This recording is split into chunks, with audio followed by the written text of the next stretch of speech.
Madison Keys, this is your 50th main draw appearance at a major. You are coming in as the defending champion. How did it feel? What did it feel like being out here compared to your expectations? I have been thinking of that moment for basically a year. It was incredible to walk out for the first time since walking off of the court a year ago. So happy to be back in Melbourne. Obviously very nervous at the start, but just so happy to be back. And I love playing here. And I was talking to Lindsay Davenport yesterday, and she reminded me that not many people get to be a defending champion at a Grand Slam. So just trying to embrace it and enjoy it. And as nervous as I was at the start, I'm really glad to be back and that I got through that match.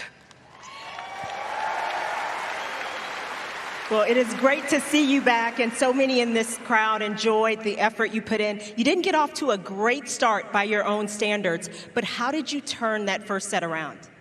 Well, first of all, I just want to say my opponent today was incredible. She started so well and such a great competitor, and definitely made it tricky for me. But I think just kind of being able to settle a little bit and kind of find my way, and then really just kind of trust myself and go after my shots. I think I was playing a little bit too timid at the beginning, so being able to just kind of rely on knowing that I'm a good tennis player, and if I just let myself play, then good things usually happen.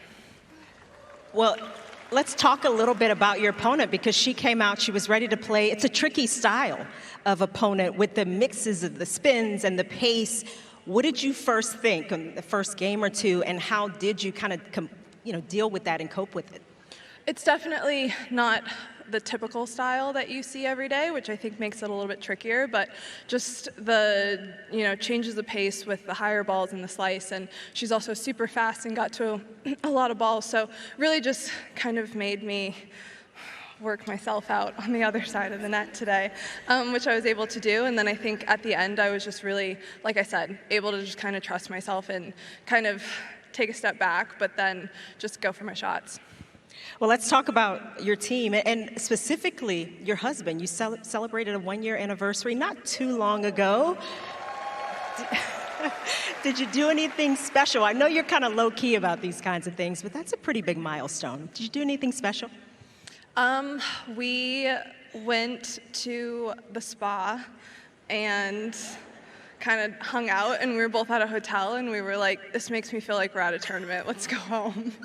But it was amazing. It's incredible being able to travel with him and work with him, and in instances like today where it's a really tricky beginning of the match and you're feeling a lot of nerves, to be able to look over and see your husband and have that encouragement means the absolute world to me. So I'm really happy he's decided to stay on the team and still deal with me. So looking forward to the rest of the year.